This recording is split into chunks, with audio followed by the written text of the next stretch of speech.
कन्यादान का बर्तन और भाषण हूँ। हाँ, मैं भाजपा हूँ। विदेशी आक्रमणकारियों का डर हूँ मैं, विदेशी आक्रमणकारियों का डर हूँ मैं। तो देश की सुरक्षा के लिए सीमा पर डटे सभी सेनानियों का गर्व हूँ मैं भाजपा हूँ। राम मंदिर बनाने का शौर्य हूँ मैं, राम मंदिर बनाने का शौर्य हूँ मैं। तो मैं सिर्फ देश के नहीं पूरे विश्व के राजनीतिक पार्टियों का सिरे मौर्य हूँ मैं भाजपा हूँ। मैं कौन हूँ? मैं भाजपा हूँ, मैं भाजपा हूँ। मैं मोदी का परिवार हूँ। मैं एक बार पुनः मोदी जी के तरफ से मोदी के परिवार का हार्दिक स्वागत और अभिनंदन करती हूँ।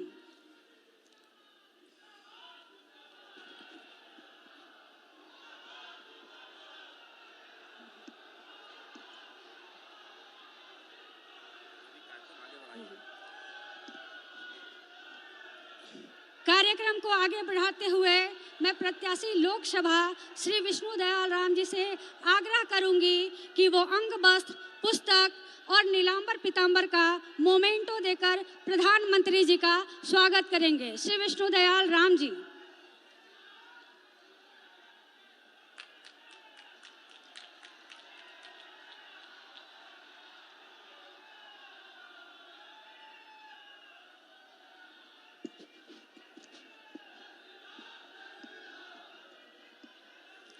मोदी जी को जय श्री राम, मोदी जी को जय श्री राम, मोदी जी को जय श्री राम। स्वागत के ही श्रृंखला में आगे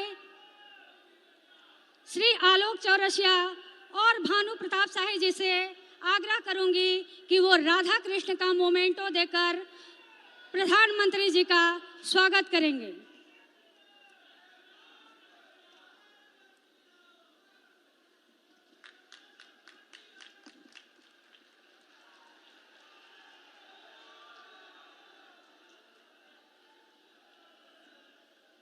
स्वागत के ही श्रृंखला में मैं श्रीमती पुष्पा देवी विधायक, श्रीमती अरुणा शंकर जी पूर्व महापौर, श्रीमती मीरा पांडे जी पूर्व उपाध्यक्ष नगर परिषद गढ़वा, श्रीमती रूपा सिंह जी प्रदेश उपाध्यक्ष महिला मोर्चा से आग्रह करूंगी कि वो सामूहिक रूप से मर्यादा पुरुषोत्तम श्री राम का मोमेंटो देकर प्रधानमंत्री जी का स्वागत करेंगी। जय श्री राम, जय जय श्री राम। ये नारा रुकना नहीं चाहिए, क्योंकि ये नारा सिर्फ नारा नहीं, आपके प्रधानमंत्री जी का स्वागत है, आपके प्रधानमंत्री राम मंदिर का प्रतीक है। राम मंदिर के आप सम्मान में इस नारा का उद्घोष करते रहिए, ये नारा रुकना नहीं चाहिए। जय श्री राम, जय जय श्री राम, जय श्री राम। अब की बार, अब की बार, अब की बार कार्यक्रम की अगली कड़ी में मैं माननीय प्रधानमंत्री जी को अवगत कराना चाहूंगी कि इसी पलामू प्रमंडल की धरती भवनाथपुर विधानसभा नगर उटारी में 32 मन खालिस 32 मन सोने की मूर्ति स्थापित राधा कृष्ण का मंदिर है और मैं उसी नगरी से हूँ। मैं भवनाथपुर विधानसभा की जनता की ओर से, पलामू प्रमंडल की ओर से और अपनी ओर से उस मंदिर के दर्शनार्थ आपको आमंत्रण करती हूँ। कहने के लिए तो वो मंदिर एशिया प्रसिद्ध है, लेकिन मुझे ये कहते हुए बहुत दुख हो रहा है कि आज उस मंदिर का पहचान एशिया तो दूर अपने देश से भी वो वंचित है। प्रधानमंत्री जी, आप हमारे भवनाथपुर विधानसभा के नगर उटारी में मंदिर दर्शनार्थ आइए और आगे आप खुद समझदार हैं। आगे मैं स्वागत भाषण के लिए नेता प्रतिपक्ष श्री अमर कुमार बावरी जी से आग्रह करूंगी कि वो आए और प्रधानमंत्री जी के लिए स्वागत भाषण दें। धन्यवाद।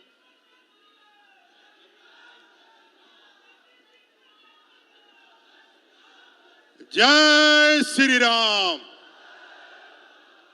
जय जय श्री राम। भारत माता की, भारत माता की। राजा मेदिनी राय अमर शहीद नीलांबर पीतांबर की इस पावन धरती पर 1 अरब 40 करोड़ देश के गरूर, इस देश के लाडले प्रधानमंत्री, विश्व के सर्वाधिक लोकप्रिय नेता, और इस देश ने पहली बार एक प्रधानमंत्री देखा है जिनके ललाट पर त्रिपुंड और गले की रुद्राक्ष की माला हो। ऐसे यशस्वी प्रधानमंत्री आदरणीय नरेंद्र भाई मोदी जी को, जो कि सनातन संस्कृति के जीता जागता प्रतीक है, जीता जागता वह हमारे राजदूत हैं, भारत के 1 अरब 40 करोड़ जनता के 100 को जागृत करते हुए 1 अरब 40 करोड़ जनता के सामर्थ्य से दुनिया को परिचय कराते हुए 10 साल के अंदर इस देश की अर्थव्यवस्था को 11 से 5वें स्थान पर लाने वाले ऐसे यशस्वी अपने लाडले प्रधानमंत्री को इस पलामू के पावन धरती पर एक बार जोरदार तालियों से और जय श्री राम के नारे से स्वागत करें। जय श्री राम। जय जय श्री राम। भारत माता की, भारत माता की। वंदे वंदे। आदरणीय अपने लाडले प्रधानमंत्री जी को सुनने के लिए आज पूरा पलामू संसदीय क्षेत्र उमड़ पड़ा है। एक जनसैलाब इस चिलचिलाती धूप में भी अपने आदरणीय प्रधानमंत्री जी को एक झलक देखने के लिए, उनके 2 शब्द सुनने के लिए आज निकल पड़ा है। आज अभी भी देख रहे हैं हजारों की संख्या में लोग अपना इस पंडाल के अंदर घुसने के लिए, मैदान के घुसने के लिए संघर्ष कर रहे हैं। लाखों की सभा में आज विशेष रूप से यहाँ उपस्थित अपने इस पलामू लोकसभा क्षेत्र से तीसरी बार प्रत्याशी के रूप में खड़े, 2 बार से लगातार सांसद परम आदरणीय श्रीमान BD राम जी, मंच पर बैठे हुए अपने विधायक श्रीमान रामचंद्र चंद्रवंशी जी, माननीय विधायक श्रीमान भानु प्रताप शाही जी, माननीय विधायक श्रीमती पुष्पा देवी जी, माननीय विधायक आदरणीय शशिभूषण मेहता जी, मंच पर बैठे हुए भाई विधायक आलोक चौरसिया जी, और हमारे गठबंधन के साथी NCP के माननीय विधायक श्रीमान कमलेश सिंह जी, मंच पर बैठे हुए तमाम पूर्व विधायकगण, सांसदगण, मंचासीन तमाम सम्मानित मंच, और यहाँ उपस्थित लाखों कार्यकर्ता बंधुओं, भाइयों, जनता, आप सबको मेरी ओर से हार्दिक अभिनंदन, नमस्कार, जोहार। भाइयों, तीसरी बार हम लगातार अपने यशस्वी प्रधानमंत्री जी को वापस प्रधान सेवक बनाने के लिए यहाँ खड़े हैं। 1 अरब 40 करोड़ देश, जहां साफ नीयत के साथ, एक साफ नेतृत्व के साथ, एक ईमानदार नेतृत्व के साथ और एक कुशल संगठन के साथ एक संकल्प को पूरा करने के लिए आगे बढ़ रहा है, वो भारतीय जनता पार्टी के नेतृत्व में आगे बढ़ रहा है। हम सौभाग्यशाली है, इस देश के अंदर एक ऐसा नेता है जिसके पास एक विजन है। वो विजन सिर्फ भारत का नहीं है, ये विजन वसुधैव कुटुंबकम का, उस सनातन संस्कृति, उस प्रवृत्ति का पूरे विश्व के अंदर स्थापित करने का है। ऐसे नेता आज हमारे बीच में है, जहां हम एक कुशल संगठन के साथ इस देश को नहीं, पूरे दुनिया में कल्याण स्थापित करना चाहते हैं, दुनिया को यह आगे बढ़ाना चाहते हैं। वहीं सामने जो इंडिया अलायंस है, वो चाहती है कि इस बढ़ते हुए कदम को, देश के बढ़ते हुए कदम को कैसे रोका जाए, कैसे माननीय प्रधानमंत्री जी को रोका जाए। इसलिए लगातार षड्यंत्र, अब जो षड्यंत्र विफल हो गया, जनता जनार्दन के आशीर्वाद से प्रधानमंत्री 400 के पार के नारे के साथ जब मैदान में उतरे तो उनके छक्के छूट गए, उनके पसीने उतरने लगे और वो षड्यंत्र पर आ गए। वो षड्यंत्र ऐसा, झूठ वादे ऐसे, क्या झूठे वादे करके, आज षड्यंत्र करके, आज गलत फहमियां फैला करके आज प्रधानमंत्री जी को और इस देश के बढ़ते हुए कदम को रोकना चाहते हैं। वो कहते हैं कि संविधान खतरे में है, वो कहते हैं कि लोकतंत्र खतरे में है। जिन्होंने लोकतंत्र की हत्या सत्ता में आने के साथ ही शुरू कर दी, जिन्होंने देश के अंदर पहला राष्ट्रपति शासन 1956 में लगा दिया, जिन्होंने बाबा साहेब भीमराव अंबेडकर को कभी सम्मान नहीं दिया, जिस बाबा साहेब भीमराव अंबेडकर ने संविधान देकर के हम गांव, गरीब, दलित, वंचित, शोषित, आदिवासी, महिला, पुरुषों के जीवन में उत्थान लाने का काम किया, उस बाबा साहेब को उन्होंने भुला दिया। बाबा साहेब की मृत्यु हुई, उनको 2 गज जमीन तक जिन्होंने नहीं दिया इस कांग्रेस सरकार ने, वो आज कहते हैं कि आज हमारा लोकतंत्र खतरे में है। जिन्होंने इमरजेंसी लगा करके लोकतंत्र की गला घोट दी, जिन्होंने 130 बार से ज्यादा राष्ट्रपति शासन लगा करके राज्यों को उनके अधिकार से वंचित रखा, आज वो हमारे ऊपर प्रश्न चिन्ह लगाते हैं। आज प्रधानमंत्री यहाँ बैठे हुए हैं, 26 नवंबर का वह दिन जिस दिन उन्होंने संविधान दिवस के रूप में बाबा साहेब आम्बेडकर को याद करने का लोगों को एक मौका दिया, पंच तीर्थ बना करके बाबा साहेब आम्बेडकर को पूरे विश्व के अंदर स्थापित किया और उनके आदर्शों को लेकर के संविधान में दिए हुए ताकत का प्रयोग करके आज आदरणीय प्रधानमंत्री जी ने गरीब कल्याण के नए मुकाम को खड़ा किया। आज हमारे पास 80 करोड़ जनता को वो मुफ्त में अनाज दे रहे हैं। आज हमारे करोड़ों जनता को सर पे छत दिए हैं। 1,40,000 का वो पक्का घर जिसमें 2 कमरे, उसमें बरामदा, उसमें किचन, उसमें डबल सिलेंडर के साथ गैस, और रघुवरदास जी की सरकार उसमें मुफ्त में उसमें गैस का कनेक्शन के साथ चूल्हा भी फ्री, 1 रुपये किलो चावल। अगर कोई बीमार पड़ जाए तो इसी धरती से, धरती आबा बिरसा मुंडा की इसी धरती से अपने प्रधानमंत्री जी ने आयुष्मान के 5 लाख की योजना गरीबों के कल्याण के लिए, गरीबों के इलाज से कराने के लिए 5 लाख की योजना चालू कराई। महिलाओं के सम्मान के लिए शौचालय का निर्माण, ऐसे गांव गरीब के लिए चाहे सड़कों का निर्माण हो, चाहे 68 लाख परिवार इस झारखंड में थे 2014 में, जिसमें 38 लाख परिवारों तक बिजली थी, 30 लाख परिवार तक बिजली नहीं थी। आदरणीय प्रधानमंत्री जी के नेतृत्व में, अपने रघुवरदास जी के नेतृत्व में, भारतीय जनता पार्टी के सरकार के नेतृत्व में हम लोगों ने 30 लाख परिवारों तक बिजली पहुंचाने का काम किया। आज पूरे झारखंड में बिजली पहुंचा करके, सड़कों की कनेक्टिविटी करके आज झारखंड को आगे बढ़ाने का काम किया। वहीं जब 2019 में एक ठगबंधन की सरकार आई, जब एक लुटेरी सरकार आई, कांग्रेस जेएमएम और आरजेडी की सरकार आई, तो उन्होंने इस झारखंड को भ्रष्टाचार के अंदर फंसा दिया। भ्रष्टाचार की ऐसी लूट, ऐसा यहाँ का बालू, कोयला, यहाँ का पत्थर, यहाँ के पहाड़ों की ऐसी लूट, जो जल जंगल जमीन की बातें करके सत्ता में आए, जो जल जंगल जमीन की रक्षा के कसमें खा के सत्ता में आए, वो सत्ता में आने के साथ ऐसा लूट मचाया कि 5 साल की सत्ता 4 साल में गवा करके जेल के हवालात खाने में, जेल के हवा खाने में चले गए। क्योंकि मोदी जी ने संकल्प दिया है अपने नागरिकों को, 1 अरब 40 करोड़ जनता को ना खाएंगे ना खाने देंगे। भ्रष्टाचारियों के ऊपर एक कुठाराघात, एक संघर्ष आदरणीय मोदी जी के नेतृत्व में चल रहा है। और आप देख रहे हैं कि पूरे देश के अंदर भ्रष्टाचार रहित शासन देने के लिए, भ्रष्टाचार रहित शासन दे करके गांव गरीब जनता के कल्याण के लिए लगातार वो कार्य कर रहे हैं। दोस्तों, यह जो सरकार है न आदिवासियों की सरकार है, न दलितों की सरकार है। दलितों से इनका ऐसा नफरत है, दलितों का इनसे ऐसा नफरत है। आदरणीय प्रधानमंत्री जी को मैं बताना चाहता हूं, इस सरकार में, चंपई जी की सरकार में एक भी दलित को मंत्री तक बनाने का काम नहीं किया है।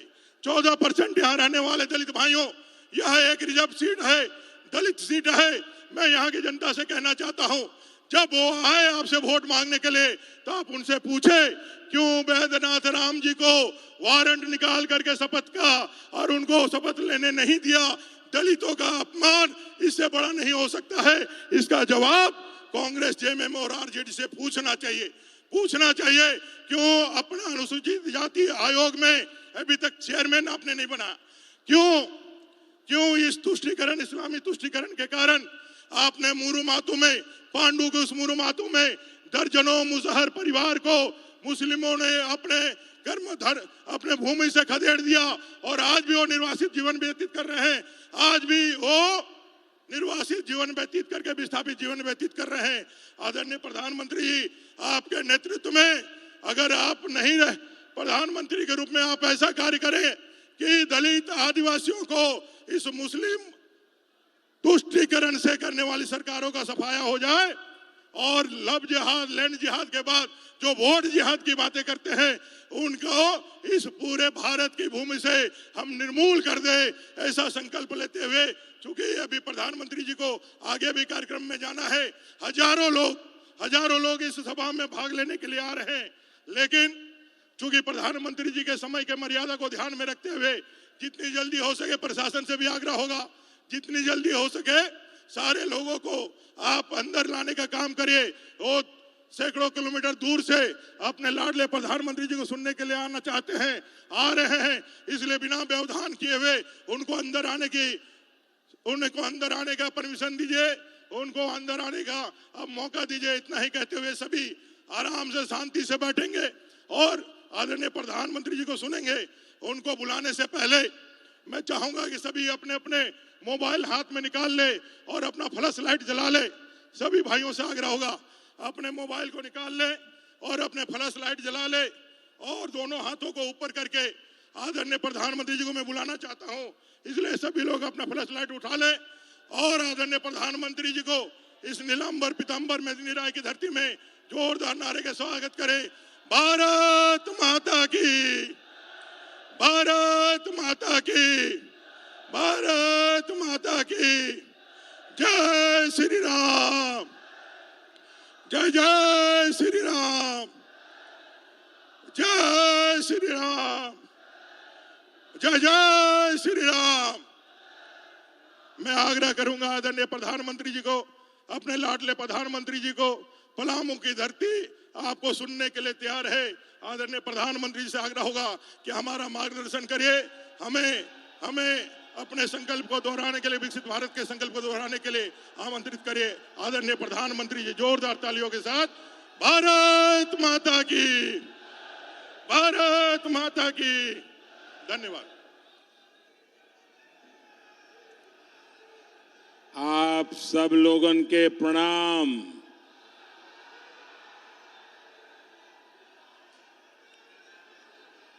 रउआ सबके गोड़ लागत थी, प्रणाम करत थी।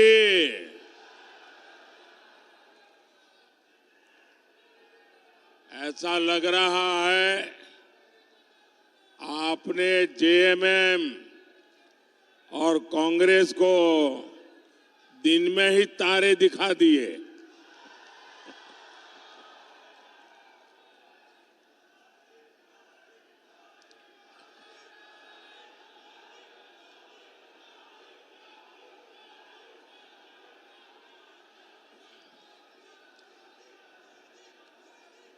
वहां जो पीछे सिक्योरिटी के और प्रशासन के लोग काम करते हैं, मैं देख रहा हूं कि बहुत लोग आ रहे हैं, लेकिन शायद उन्होंने एंट्री पॉइंट बहुत कम बनाए हैं, इसलिए लोगों को अंदर आने में दिक्कत हो रही है। अच्छा होगा, अब एकदम पीछे आना है तो आने दीजिए, इतनी स्क्रूटिनी करने की क्या जरूरत है।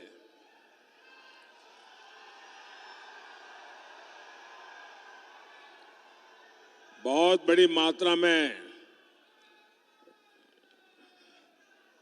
हुजूम का हुजूम आ रहा है।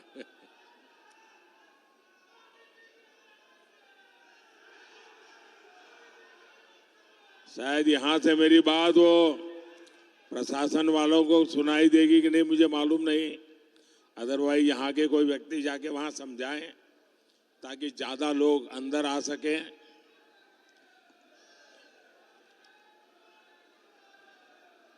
वैसे भी ये पंडाल छोटा पड़ गया है।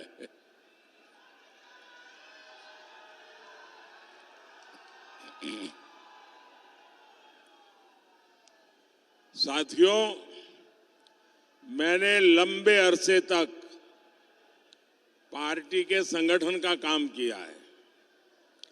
यहां झारखंड में भी हर इलाके में जाया करता था,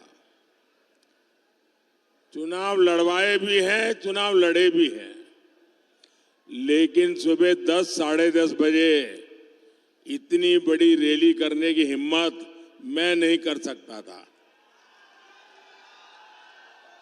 मैं यहाँ आपकी पूरी टीम को बधाई देता हूं भाई। इतनी बड़ी रैली सुबह 10:30 बजे करना, ये बहुत बड़ी ताकत लगती है। आपने बड़ा कमाल किया है जी।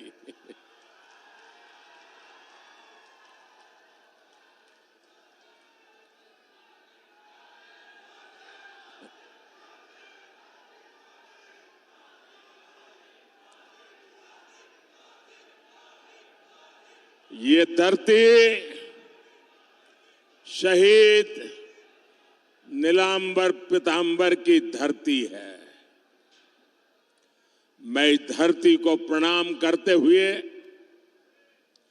इतनी बड़ी रैली, इतनी बड़ी संख्या में माताएं बहनें, आपका ये आशीर्वाद, आपका ये प्यार मैं कभी नहीं भूल सकता हूं।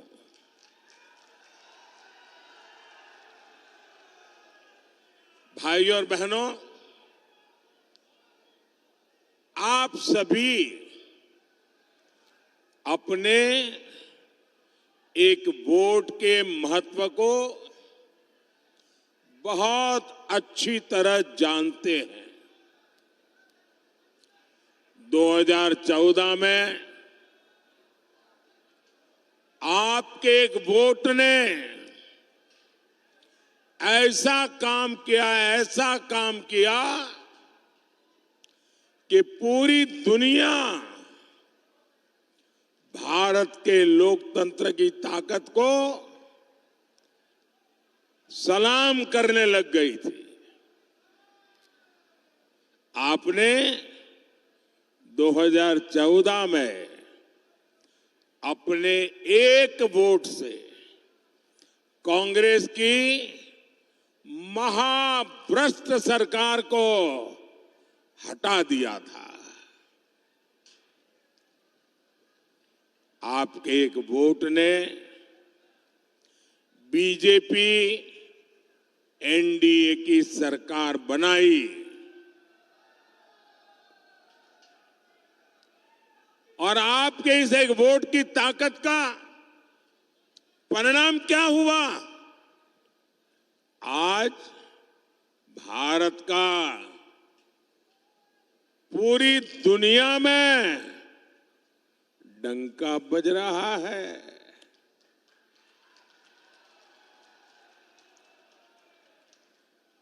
पांच सौ साल से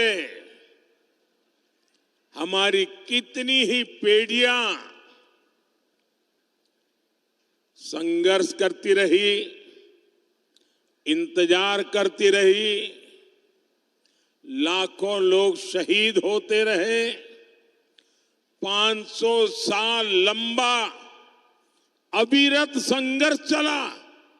शायद दुनिया में इतना लंबा अविरत संघर्ष इतिहास में कहीं नहीं हुआ होगा जो अयोध्या में हुआ।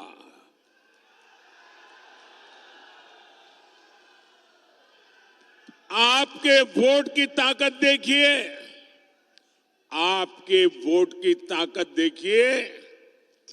500 साल तक लड़ाई लड़नी पड़ती थी, 500 साल तक इंतजार करना पड़ता था, 500 साल तक अनेक पीढ़ियां बीत गई, लेकिन जो काम नहीं हुआ वो आपके एक वोट से आज राम मंदिर बन गया।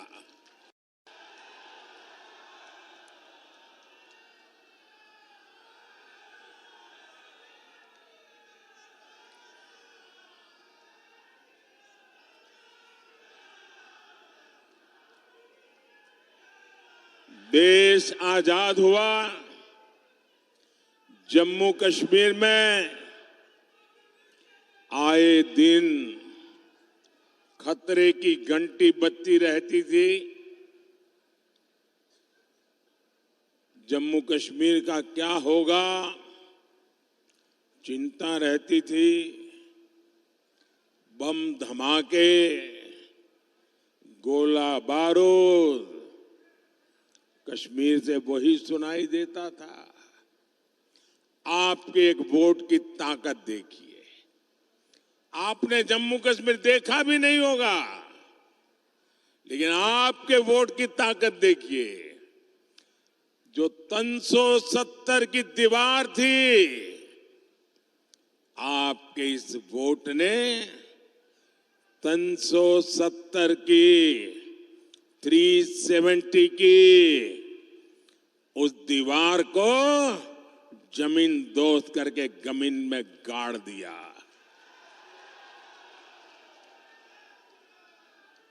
आए दिन हमारे झारखंड में, छत्तीसगढ़ में, उड़ीसा में, बिहार में, आंध्र में, पशुपति से लेकर के तिरुपति तक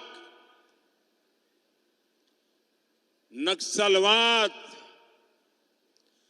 आतंकवाद फैला करके यहां की धरती को लहूलुहान कर देता था। कितनी माताएं अपना जवान बेटा खो देती थी। पाल पोस करके बड़ा किया बेटा गलत संगत में आकर बंदूक उठाकर जंगलों में भाग जाता था। आपके एक वोट ने कितनी माताओं की आस पूरी की, बच्चों को बचा लिया। आपके एक वोट ने इस धरती को लहूलुहान करने वाले नक्सलवादी आतंकवाद से मुक्ति दिला दी। ये आपके एक वोट की ताकत है।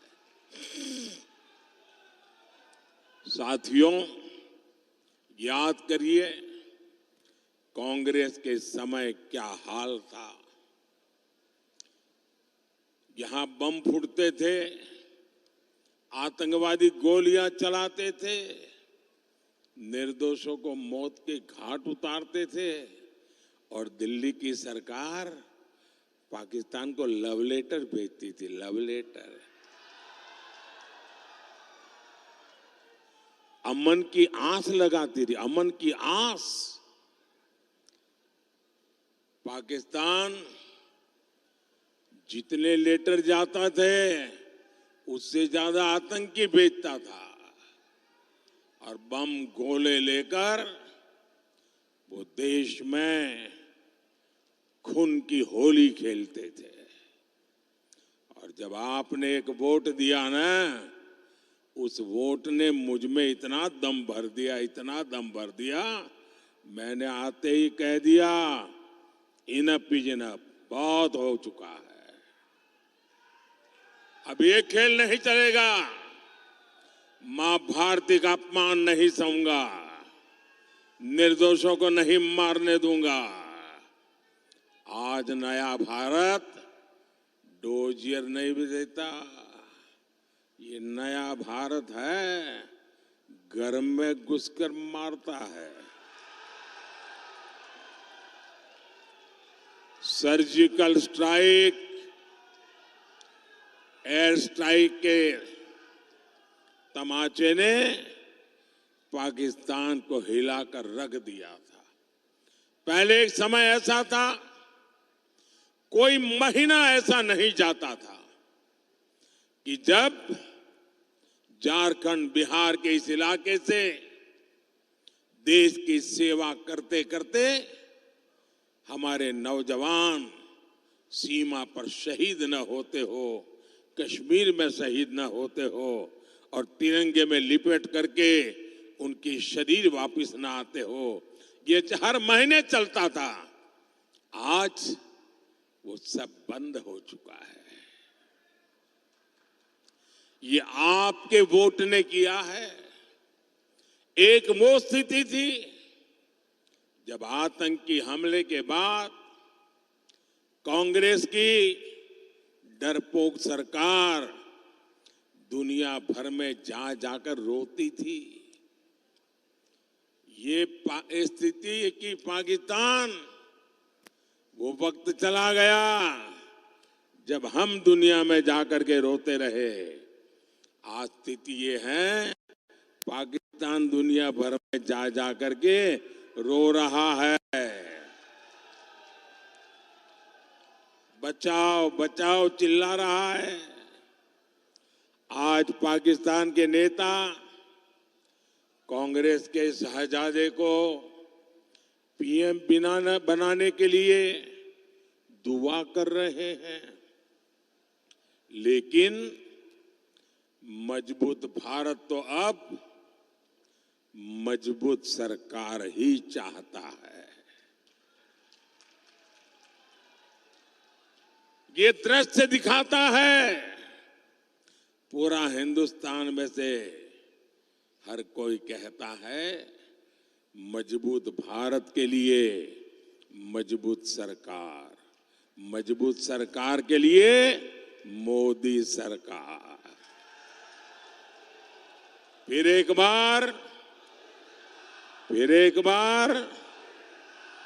बार भाइयों और बहनों, मुझे सीएम और पीएम के रूप में देशवासियों की सेवा करते करते अब 25 साल हो जाएंगे। आपके आशीर्वाद से 25 साल हो गए। मोदी पर एक पैसे का घोटाले का आरोप नहीं लगा है।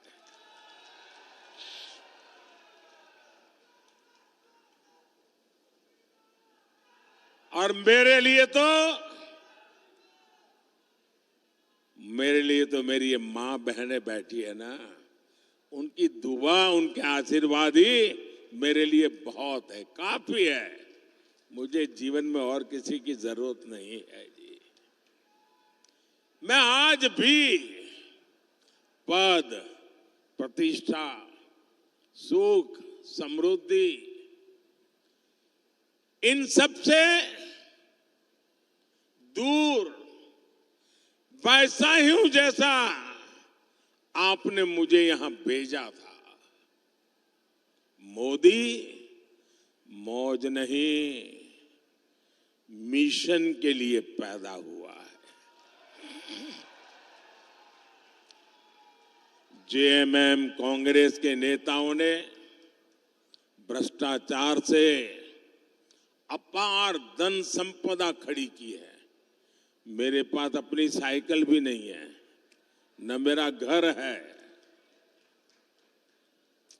साथियों, संपत्ति हो, राजनीति हो, सब कुछ ये अपने अपने बच्चों के लिए अर्जित कर रहे हैं। ये उनके लिए विरासत में ढेर सारी काली कमाई छोड़कर जाएंगे। लेकिन मोदी को किसके लिए छोड़ना है भाई? आगे कुछ रखा ही नहीं है, पीछे भी कुछ रखा नहीं है।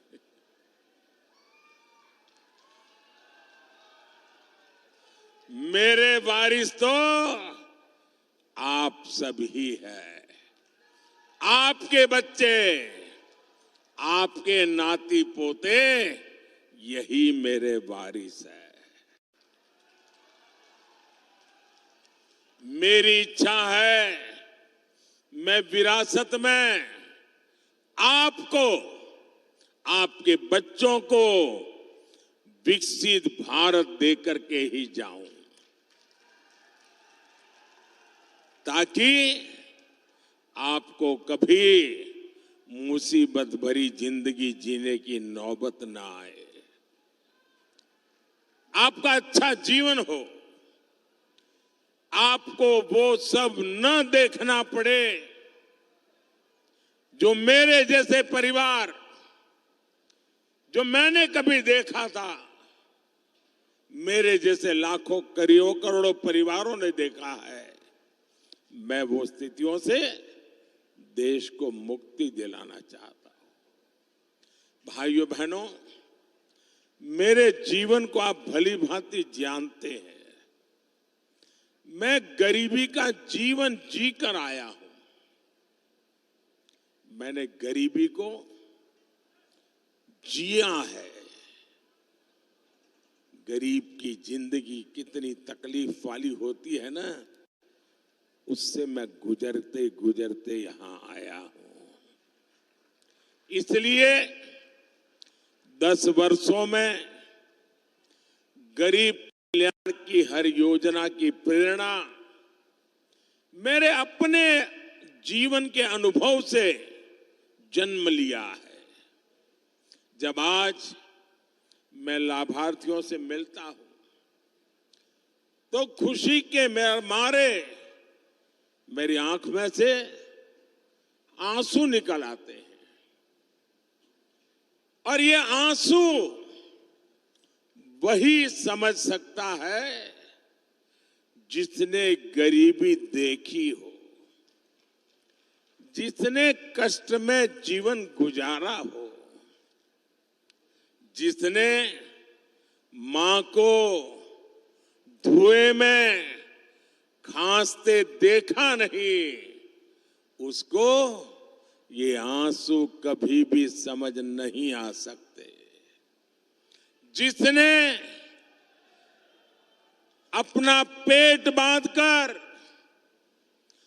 मां को सोते नहीं देखा, जिसने लोटा भर पानी पीकर मां को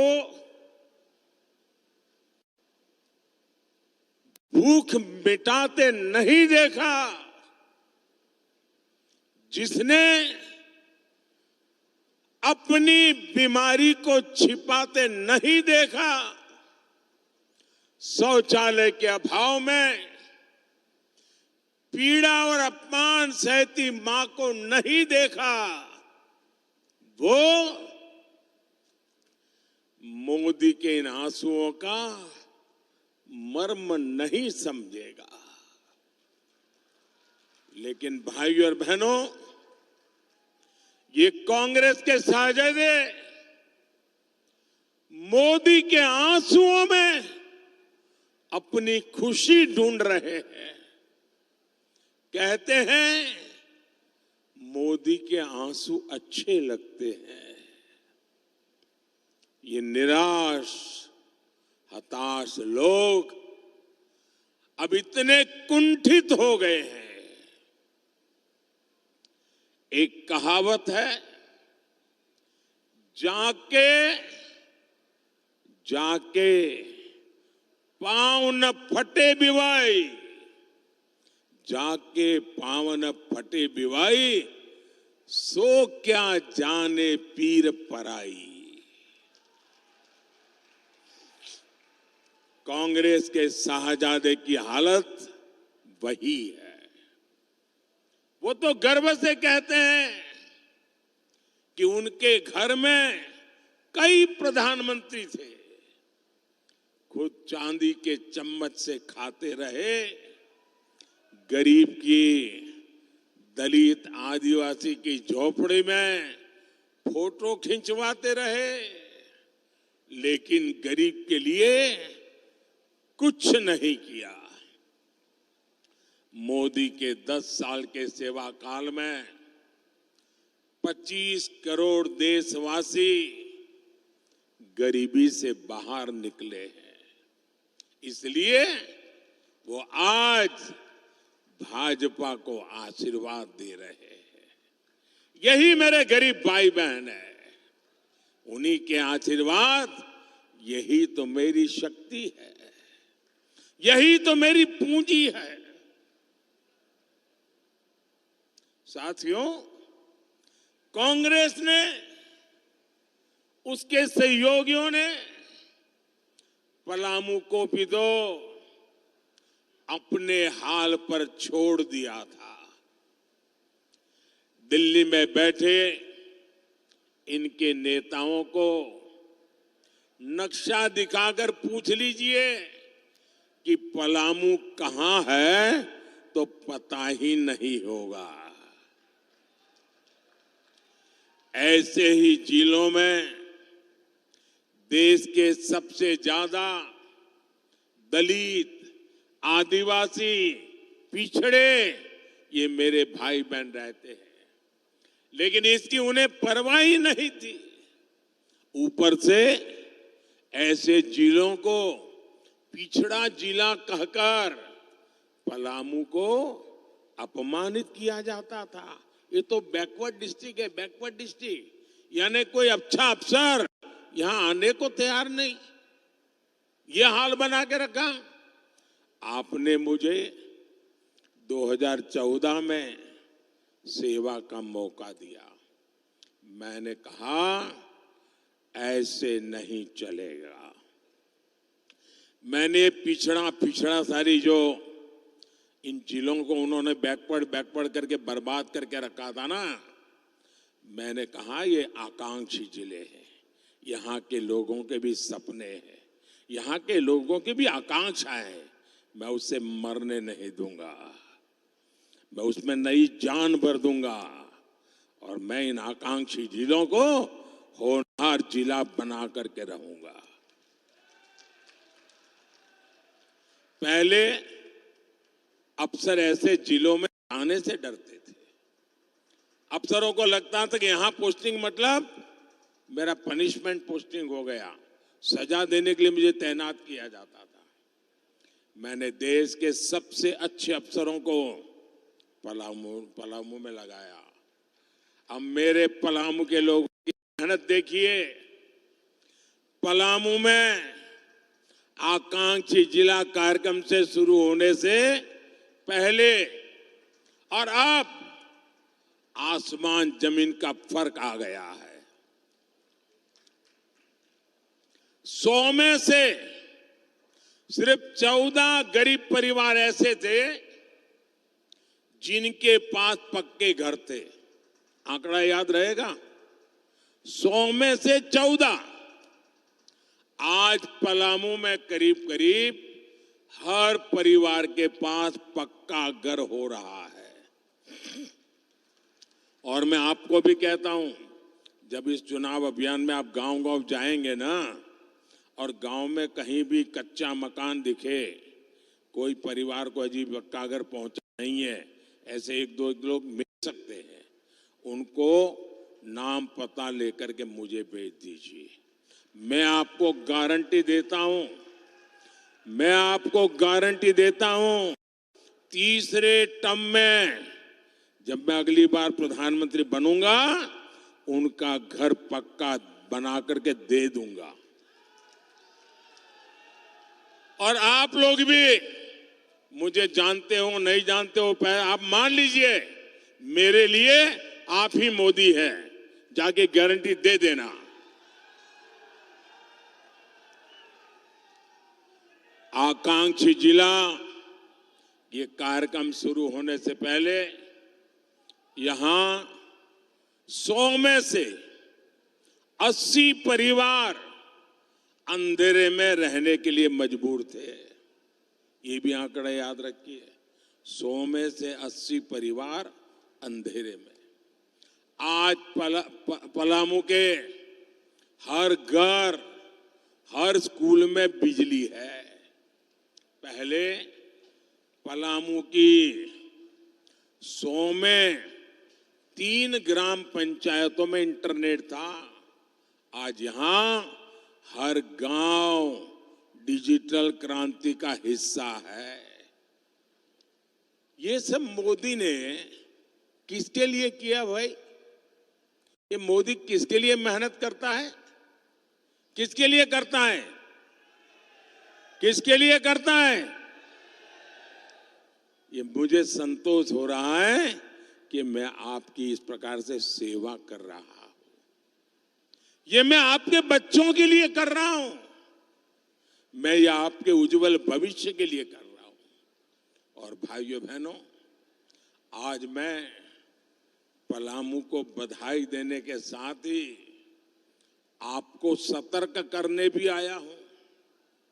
मोदी यहां रोजगार बढ़ाना चाहता है, मोदी आपके जीवन में खुशहाली लाना चाहता है, लेकिन कांग्रेस वालों की नजर आपकी जायदाद पर पड़ गई है।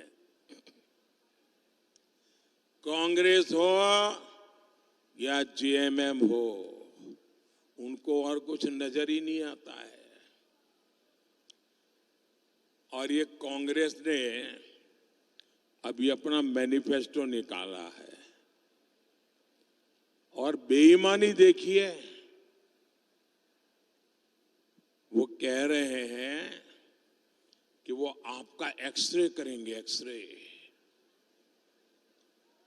कितनी जमीन है, घर कहाँ है, कितने कमरे हैं, घर में सोना है कि नहीं है, चांदी है कि नहीं है, मंगलसूत्र है कि नहीं है, जांच कराएंगे और फिर उसमें से कुछ हिस्सा आपसे छीन लेंगे और आपसे वो लेकर के अपनी वोट बैंक को देना चाहते हैं। क्या आप आपकी पूंजी छीनने देंगे? किसी भी सरकार को आपकी पूंजी लेने देंगे?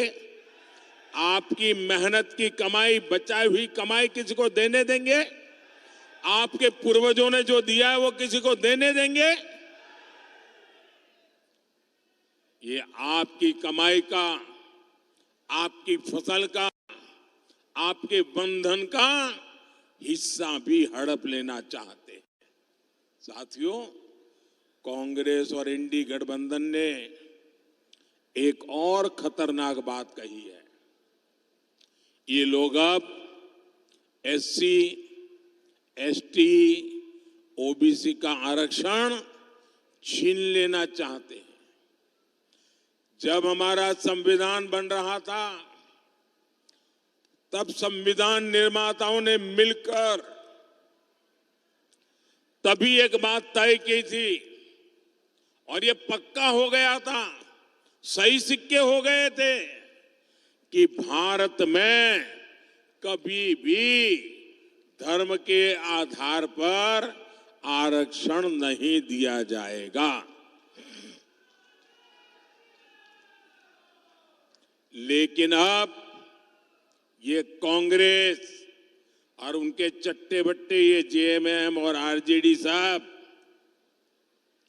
ये आदिवासियों का, पिछड़ों का, दलितों का आरक्षण में डाका डालकर, आरक्षण में से कुछ हिस्सा छीन करके ये धर्म के आधार पर संविधान बदल करके मुसलमानों को देना चाहती है। और कांग्रेस चिल्ला चिल्ला कर बोल रही है और ये आरजेडी जेएमएम वाले जवाब भी नहीं दे रहे। वो कांग्रेस के इस ऐलान पर मौन सहमति दे रहे हैं। क्या आप अपने आरक्षण के हक को जाने देंगे क्या? क्या आप अपने आरक्षण के हक को जाने देंगे क्या? बाबा साहब आंबेडकर ने दिया है, उसको छीनने देंगे क्या? मेरे आदिवासी भाई बहन, मेरे दलित भाई बहन, मेरे पिछड़े भाई बहन, आप लिख के रखिए, ये मेरी गारंटी है कि जब तक मोदी जिंदा है, जब तक मोदी जिंदा है, दलितों के, आदिवासियों के, पिछड़ों के आरक्षण में से रत्ती भर मैं धर्म के आधार पर उनकी वोट बैंक को नहीं देने दूंगा। मैं संविधान पर कोई भी छेड़छाड़ नहीं करने दूंगा। साथियों, भाजपा ने, एनडीए ने हमेशा आदिवासी हितों को सर्वोपरि रखा है। ये मेरा सौभाग्य है कि मैं देश का, ये मेरा सौभाग्य है कि मैं देश का पहला प्रधानमंत्री हूं जो उल्हातू गया, भगवान बिरसा मुंडा के गांव गया। साल 2025 भगवान बिरसा मुंडा का 150वां जन्म जयंती वर्ष है। मोदी ने तय किया है मेरे तीसरे प्रधानमंत्री के कार्यकाल के दरमियान हमारे बिरसा मुंडा जी के 150वीं जयंती हिंदुस्तान के हर कोने में शान से मनाई जाएगी। बिरसा मुंडा का जन्म, उस जन्म दिवस को जनजातीय गौरव दिवस मनाते हैं। 150 साल निमित्त जनजातीय गौरव वर्ष के रूप में मनाया जाएगा। भगवान बिरसा मुंडा की प्रेरणा से ही मैंने 24,000 करोड़ रुपए की पीएम जन योजना शुरू की।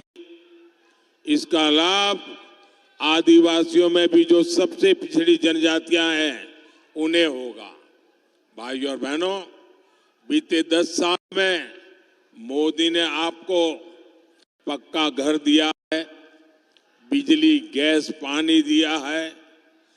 मोदी का तीसरा कार्यकाल शुरू होने दीजिए। जिन जिन लोगों को अब तक मोदी की योजनाओं का लाभ नहीं मिल पाया है, उन्हें भी इसका लाभ मिलेगा और ये मोदी की गारंटी है। साथियों, एनडीए सबका साथ, सबका विकास के लिए प्रतिबद्ध है। यहां झारखंड में आजसू पार्टी और सुदेश महतो जी के साथ उनके मिलकर के आज एनडीए एक ताकत से लड़ाई लड़ रही है। आपको पलामू से हमारे विष्णु दयाल राम जी को ज्यादा से ज्यादा मतों से विजयी बनाना है।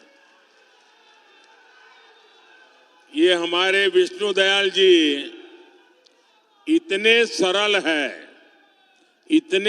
है कि पार्लियामेंट में जब किसी को मैं उनका परिचय करवाता हूं कि डीजीपी थे तो मानने को तैयार नहीं है।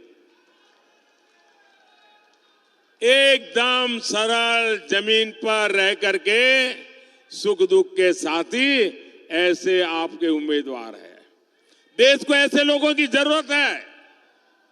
13 मई को आपको अपना बूथ जीतना है। जीतेंगे? पोलिंग बूथ जीतेंगे? मुझे चुनाव तो जीतना है, पोलिंग बूथ भी जीतना है। आप घर घर जाएंगे? जरा दोनों हाथ ऊपर करके बताएं, घर घर जाएंगे, मतदाताओं को मिलेंगे। अच्छा, पोलिंग के दिन छोटी छोटी यात्राएं निकाल करके मतदान करवाइए। रामधुन करते करते जाइए, उत्सव का माहौल बनाइए और भारी संख्या में मतदान कराइए। कितनी ही गर्मी क्यों ना हो, पहले मतदान फिर जलपान। अच्छा, मेरा एक काम करेंगे,